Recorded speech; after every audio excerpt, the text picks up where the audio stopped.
नहीं है दो जहां में मिसाल मुहम्मद जमाल खुदा है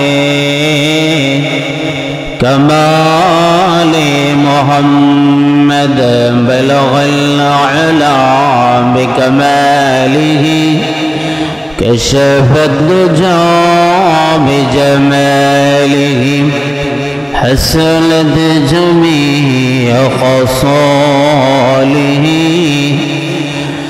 सल्लो अलैहि वालिही ला इलाहा इल्लल्लाह ला इलाहा इल्लल्लाह ला इलाहा इल्लल्लाह ला इलाहा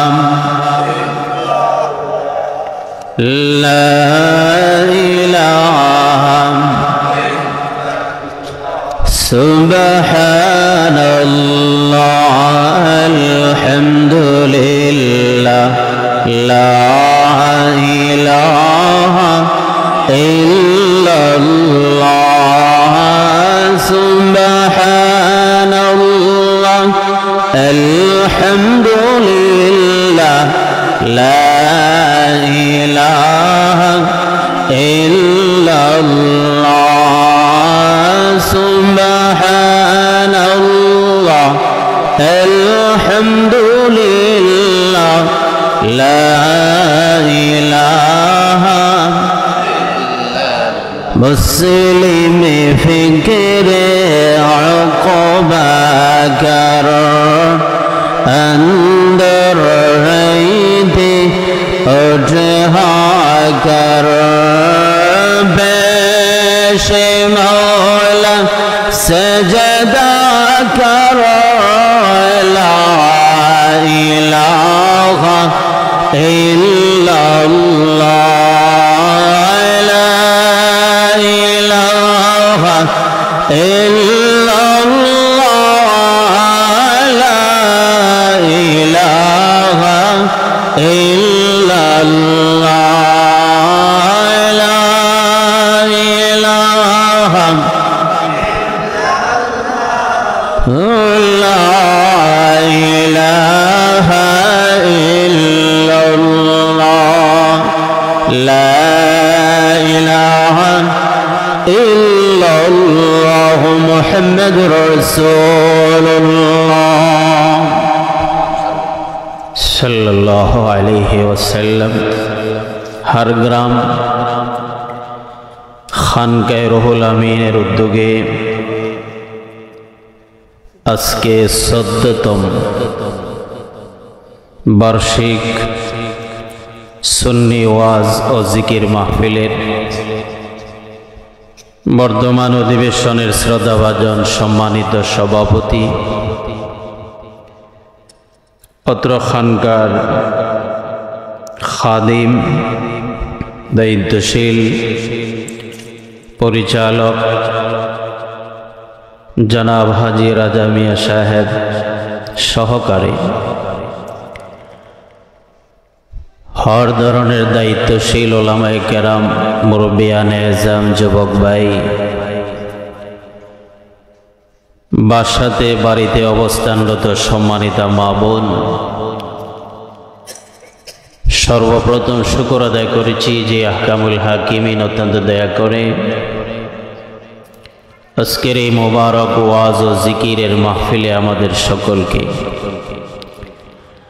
শরীক হয়ে আমরা সকলেই মহান মালিকের দরবারে শুকর ও সুজুদ আদায় করেছি আলহামদুলিল্লাহ। আমি আপনাদের সামনে পবিত্র কোরআন মাজিদের দুটি আয়াত,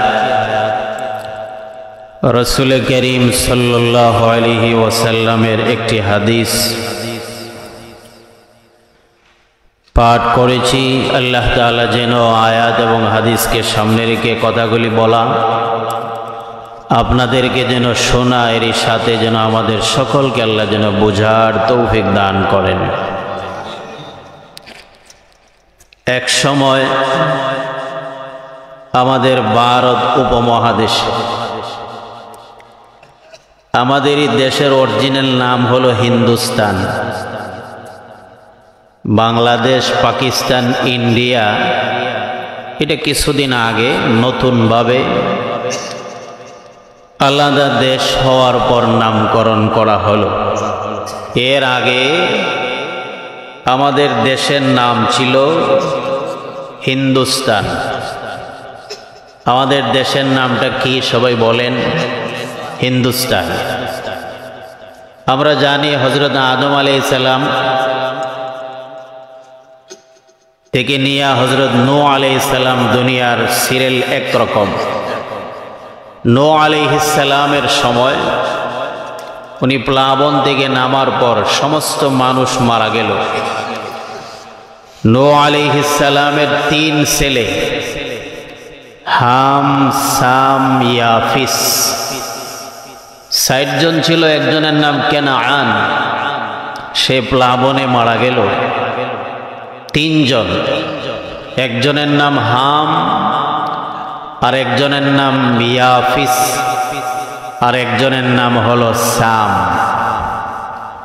ইয়াফিস যিনি, উনি হলেন আফ্রিকায়। হাম উনি হলেন আমাদের দেশে। এই হামের সন্তান ছিল, ছেলে ছিল 42 জন। 42 জনের বড় জনের নাম ছিল হিন্দ। বড় জনের কি নাম? হাম, সাম, ইয়াফিস। ইয়াফিসের 42 ছেলের বড় ছেলের নামটা হিন্দ। কি নাম? হিন্দ। এই হিন্দে আমাদের দেশ আবাদ করেছিলেন সর্বপ্রথম, এই জন্য আমাদের দেশের নাম হিন্দুস্তান। এর বহু পর আমাদের দেশে মুসলমান আর হিন্দু কোনো ব্যবধান ছিল না, সকলেই ছিল সমান। তখন এই খানকায় আমাদের দেশের একটা পরিবর্তন করেছিল। এই জমানায় নামাজ নাই, রোজা নাই, হজ নাই, যাকাত নাই, জিকির নাই, কোনো কিছু নাই, তো সব এক, হিন্দু মুসলমান কোনো ব্যবধান নাই। ওই সময় আমাদের দেশের খানকাওয়ালারা শুধুমাত্র মুসলমান আর হিন্দুদের পার্থক্য করার জন্যে মুসলমান যিনি, ওনার নামের আগে মোহাম্মদ লিখলেন, আর হিন্দু যারা এদের নামের আগে শ্রী শ্রী লিখলেন। আগের কাগজ, বাড়ির কাগজ, জমিনের কাগজ, হাওরের কাগজ, 150 বছর আগের কাগজের শুরুতে দেখবেন লেখা শ্রী অমুক, মোহাম্মদ অমুক। যারা বয়স্ক তারা অবশ্যই দেখে থাকবেন। এই খানকাওয়ালারা এই কাজটাই করছিলেন। একসাথে সব মুসলমানদের নামাজি বানানি সম্ভব না, একসাথে সব মুসলমানদের রোজা রাখনেওয়ালা বানানি সম্ভব না। শুধুমাত্র হিন্দু আর মুসলমান পরিচয় করার জন্যে এই বিশাল বড় একটা খেদমত করছিলেন। মুসলমানদের আগে মোহাম্মদ, হিন্দুদের আগে শ্রী।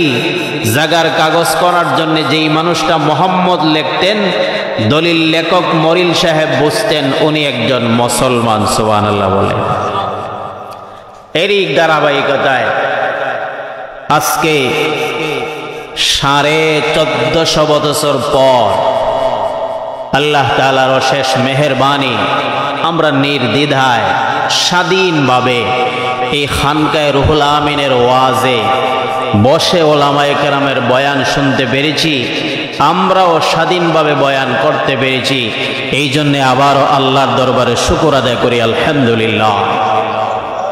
আমি যে আয়াত আপনাদের সামনে তেলাওয়াত করেছি, সে আয়াত আল্লাহর রাসূল হিজরত করে মদিনা শহরে যাওয়ার পর মদিনার স্থায়ী বাসিন্দা একজন মানুষ, ওনার নাম সালাবা ইবনে হাতিব, নবীজির কাছে এসে বললেন, ওগো নবীজি, আমার জন্য দোয়া করেন, আল্লাহ তাআলা অবশ্যই আপনার দোয়াটা কবুল করবেন।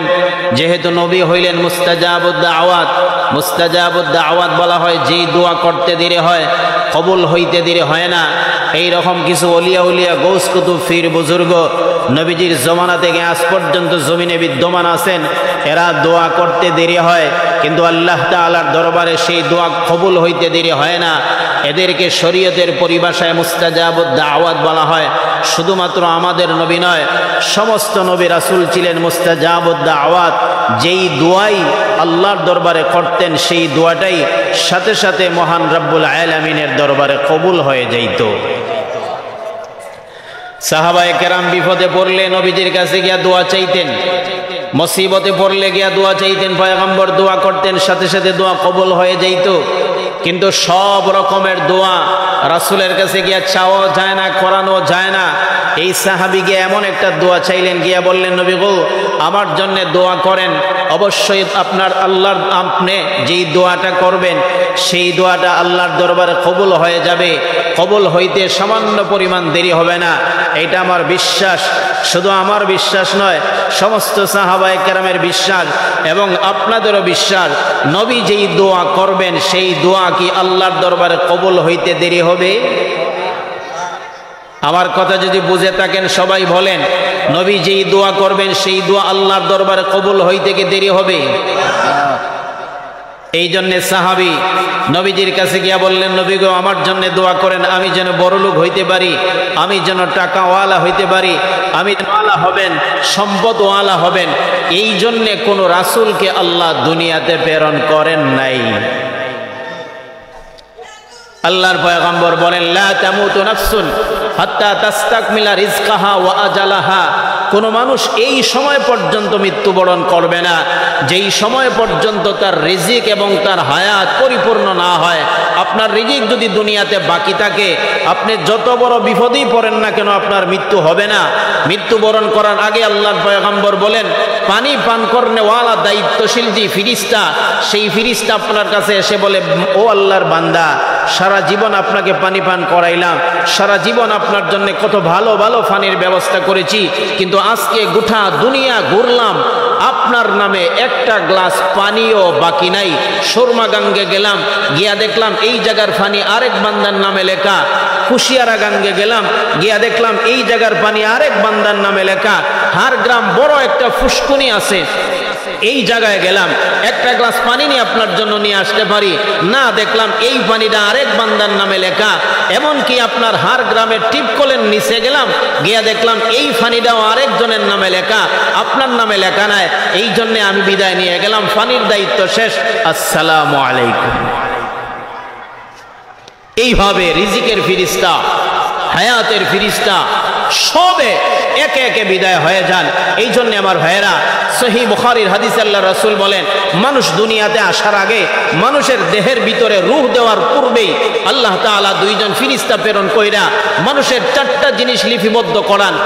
কতদিন দুনিয়াতে জীবিত থাকবে, কি পরিমাণ হায়াত দেওয়া হবে, তার আমল কি পরিমাণ হবে, সে ভালো হবে না মন্দ হবে, আমাদের রূহ আমাদের দেহের ভিতরে দেওয়ার আগেই আল্লাহ তাআলা লিপিবদ্ধ করে দিয়েন। এটার নামই তাকদীর। এইগুলি পরিপূর্ণ না হওয়ার আগ পর্যন্ত মানুষ মৃত্যুবরণ করবে না, আর এইগুলি বাকি থাকা অবস্থায় কোনো মানুষ দুনিয়া থেকে বিদায় হবে না। সালাবা ইবনে হাতিব বললেন, পয়গম্বর, আমার জন্য দোয়া করেন, আমি যেন সম্পদওয়ালা হয়ে যেতে পারি। নবীজি বললেন, ও সালাবা, এমন একটা দোয়া চাইলাই যেই দোয়া আজ পর্যন্ত আমি নবীর কাছে কোনো মানুষ চাই নাই রে সালাবা। ও সালামা, শুনো, এমন একটা দোয়া তুমি চাইলে যেই দোয়া আজ পর্যন্ত আমার কাছে কেহ চায় নাই। কেমন করে তোমার জন্য দোয়া করতে পারি? এই দোয়া তো আমি নবীজির শান নয়, এমন দোয়া আমি পয়গম্বর করব, এই দোয়া তো আমি নবীজির শান নয়। নবীজির শান হলো কেমন? পয়গম্বর বলেন, ও দুনিয়ার মানুষগুলি শোনো, আমার পয়গম্বর বলেন, আল্লাহুম্মা আহয়িনি মিসকিনান রব্বুল আলামিন, যতদিন আমাকে দুনিয়াতে রাখবায় গরিব মিসকিন হালতে আমাকে দুনিয়াতে রাখবায়, ও আমিতনি মিসকিনান, আমাকে যদি মরণ দিতে হয় তাহলে মিসকিন অবস্থায় মরণ দিবা। আয় মালিক, হাসরের ময়দানে যদি আমাকে উঠাইতে হয় তাহলে মিসকিনদের জামাতে শহীদ আমাকে হাসরের ময়দানে উঠাইবেন। এই হলো আমি নবীজির অবস্থা, এই হলো আমি নবীজির শান। শুধুমাত্র তাই নয়, পয়গম্বরের দরবারে নবীজির কলিজার টুকরা মেয়ে ফাতিমাতুজ জাহরা রাদিয়াল্লাহু তাআলা আনহা গিয়া বললেন, আব্বাজি আমাদের ঘরে খাবার নাই, আজকে 2 দিন হয়ে গেল আপনার কলিজার টুকরা দুটা নাতি ইমাম হাসান আর হোসেন রাদিয়াল্লাহু তাআলা আনহুমা, ও না না, ও আমার আব্বাজি, আজকে 2 দিন হয়ে গেল উপবাস। ও পয়গম্বর, আল্লাহর দরবারে দোয়া করো, আল্লাহ যেন খাবারের ব্যবস্থা করিয়া দেয়। নবীজি বললেন, ফাতেমা রে, নামাজে দাঁড়াও। ফাতেমা রাদিয়াল্লাহু তাআলা আনহা নবীজির সামনে নামাজে দাঁড়াইয়া যেই মাত্র নামাজ শেষ হয়ে গেল, পয়গম্বর বললেন, ফাতেমা শোনো, যেই যায় নামাজে দাঁড়াইছো এই যায় নামাজটা একটু ওঠাও। এই অবস্থা বলার পরে ফাতেমা রাদিয়াল্লাহু তাআলা আনহা নবীজির সামনে যেই মাত্র যায় নামাজটা উঠাইলেন, লক্ষ্য করে তাকায় দেখেন যায় নামাজের নিচে স্বর্ণের দরিয়া চলতেছে। নবী বললেন, ফাতেমা শোনো, তুমি যদি চাও এই স্বর্ণ যা মনে চায় তা নিতে পারবা। ফাতেমা রাদিয়াল্লাহু তাআলা আনহা বললেন, আব্বাজি এই স্বর্ণ যদি আমি নিয়ে যাই আপনার মতামত কি? আল্লাহর পয়গম্বর বললেন, মা গো, না না, আমার মতামত তো এমন নয়, এমন অবস্থা আমি বলতে পারি না। যেই মাত্র এই কথা বললেন, ফাতিমা রাদিয়াল্লাহু তাআলা আনহা বললেন, বাবাজি না না, আপনার মত যদি না হয় তাহলে আমি নিতে পারবো না। এই কথা বলে ফাতিমা রাদিয়াল্লাহু তাআলা আনহা ওনার বাড়িতে চলে গেলেন, আলীর ঘরে চলে গেলেন। হাসান আর হুসেন গিয়া সান্ত্বনা দেওয়ার পরে জিবরাইল আলাইহিস সালাতু ওয়াস সালাম নবীজি দরবারে আগমন করিয়া বললেন, ও নবীজি শোনো, আপনার মেয়ে আপনার তরিকা গ্রহণ করার কারণে মহান আল্লাহ তাআলা হাসরের ময়দানে সকল নারীদের সর্দারনি বানায়া দিয়েছে। জিবরাইল আলাইহিস সালাম বললেন, পয়গম্বর কি আপনার লাগে, আপনি কি চান গো পয়গম্বর? ওগো নবীজি, আপনি উহুদের পাহাড় কি আপনি কি চাননি? উহুদের পাহাড়ের লম্বা হলো প্রায় 8.5 কিলোমিটার লম্বা, উপরে হলো 27 মিটার, প্রায় 70 ফুট উপরের দিকে, এত বড় পাহাড়। জিবরাইল আলাইহিস সালাম বললেন, পয়গম্বর আল্লাহ তাআলা আমাকে প্রেরণ করিয়া আপনার মতামত জানার জন্য জানায় দিয়েছেন। এই যে আপনার সামনে উহুদ পাহাড় আছে, নবীজি উহুদ পাহাড়টাকে স্বর্ণ বানাইয়া রব্বুল আলামিন আপনাকে দান করবেন। আপনার যদি মনের চাহিদা হয়, এবার আপনার মনের চাহিদা হলো উহুদ পাহাড়টা যদি স্বর্ণ হইয়া আল্লাহ তাআলা যদি আমাকে দান করেন, এত বড় পাহাড় আমি কোন জায়গায় রাখবো? হয়তো ডাকাত আমাকে আক্রমণ করবে, না হয়তো সন্ত্রাস আমাকে আক্রমণ করবে, না হয় দুদকে আমাকে ধরবে। এই জন্য আপনার পেরেশানি লাগতে পারে না গো পয়গম্বর। আল্লাহ তাআলা জানায় দিয়েছেন, ওই উহুদ পাহাড়টা স্বর্ণ বানাইয়া আল্লাহর কুদরত দিয়া নিচে দিয়া চাক্কা ফিট করিয়া দিবেন। ও পয়গম্বর শোনো, আপনি যেই দিকে যাবেন ওই দিকে উহুদ পাহাড় যাবে। যদি আপনার মনে চায় বিক্রয় করার জন্য আপনি বিক্রয় করতে পারবেন, আর যদি আপনার মনে চায় যে কোনো জায়গায় রাখতে চান রাখতে পারবেন। নবী গো, পৃথিবীর কোনো মানুষ এটা চুরি করতে পারবে না, ডাকাতি করতে পারবে না, হাইজ্যাক করতে পারবে না, গুম করতে পারবে না। আমার পয়গম্বর বলে, জিবরাইল শোনো, আমার আল্লাহকে জানায় দিবা আমার অবস্থা হলো এমন, 3 বেলার ভিতরে এক বেলা যেন রব্বুল আলামিন আমাকে খাবার দান করেন, আর এক বেলা যেন আমি উপবাস থাকি। যেই সময় আমাকে খাবার দেওয়া হবে ওই সময় আল্লাহর শুকরিয়া আদায় করব। আর যেই সময় খাবার পাবো না গো, এই সময় আমি মহান রবের দরবারে ধৈর্য ধারণ করব। সালাবা ইবনে হাতিব উনি বললেন, পয়গম্বর আমার জন্য দোয়া করো, আমি যেন বড় লোক হয়ে যাইতে পারি, টাকাওয়ালা হয়ে যাইতে পারি। ও মুসলমান যুবক ভাইরা আমার, তার অর্থটা কি দুনিয়া অর্জন করা হারাম নাকি? না না না না, দুনিয়া অর্জন করা আমাদের জন্য জরুরি। আল্লাহ তাআলা বলেন, ফাইদা কুদিয়াতিস সালাতু, ও মুমিন বান্দা শোনো, নামাজ থেকে ফারিগ হয়ে যাওয়ার পর কুদিয়াতিস সালাহ ফান্তাশিরু ফিল আরদি, জমিনে চড়ায় ছিটাইয়া পড়ো। ব্যবসার জন্য বাহির হয়ে যাও, রুজির জন্য বাহির হয়ে যাও, ড্রাইভিং এর জন্য বাহির হয়ে যাও, চাকরির জন্য বাহির হয়ে যাও, এমনকি হালাল রুজির জন্য বাহির হয়ে যাও, গোটা দুনিয়া ঘোরাও, এতে কোনো সমস্যা নাই। তবে প্রথম শর্ত হলো আল্লাহর বিধান পালন করো। 2 নম্বর, রুজির জন্য বাহির হয়ে যাও। মুমিন বান্দা শোনো, আল্লাহর বিধানগুলি পালন করার পরে তুমি যেই মাত্র রুজির জন্য বাহির হইবা, আমার পয়গম্বর বলেন, শোনো, যেই পরিমাণ রুজি করবা রে, ওই রুজিগুলি হাসরের ময়দানে তোমার আমলনামার সাথে ওজন করা হবে। নবীজির আরেকজন সাহাবীর নাম হযরত সাআদ রাদিয়াল্লাহু তাআলা আনহু, গরীব মানুষ।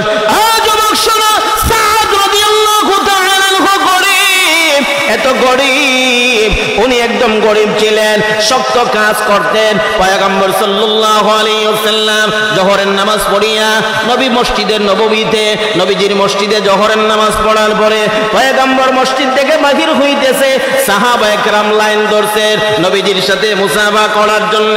এমনি নিয়ম হলো, কোন মুসলমানের সাথে যদি সাক্ষাৎ হয় তাহলে সালাম দেওয়া সুন্নাত, সালামের জবাব দেওয়া ওয়াজিব। এরপরে মুসাফা করা, এটা হলো মুস্তাহাব। এরপরে মুআনাকা করা, এটা হলো মুস্তাহাব। দুটোই মুস্তাহাব, সওয়াব আছে। একজন মুসলমান আরেকজন মুসলমান যদি মুসাফা করে, দুইজন যদি ইমানদার হয়, মুমিন হয়, একজন যদি আরেকজনের খায়ের খাই তালাশ করে, আপনার জন্য মঙ্গল হোক, উনিও যদি বলে আপনার জন্য মঙ্গল হোক, আমার পয়গম্বর বলেন, 2 মুসলমানের হাত থেকে সগীরা গুনাহগুলি পানির মতো জড়তে জড়তে নিচে পইরা যায়।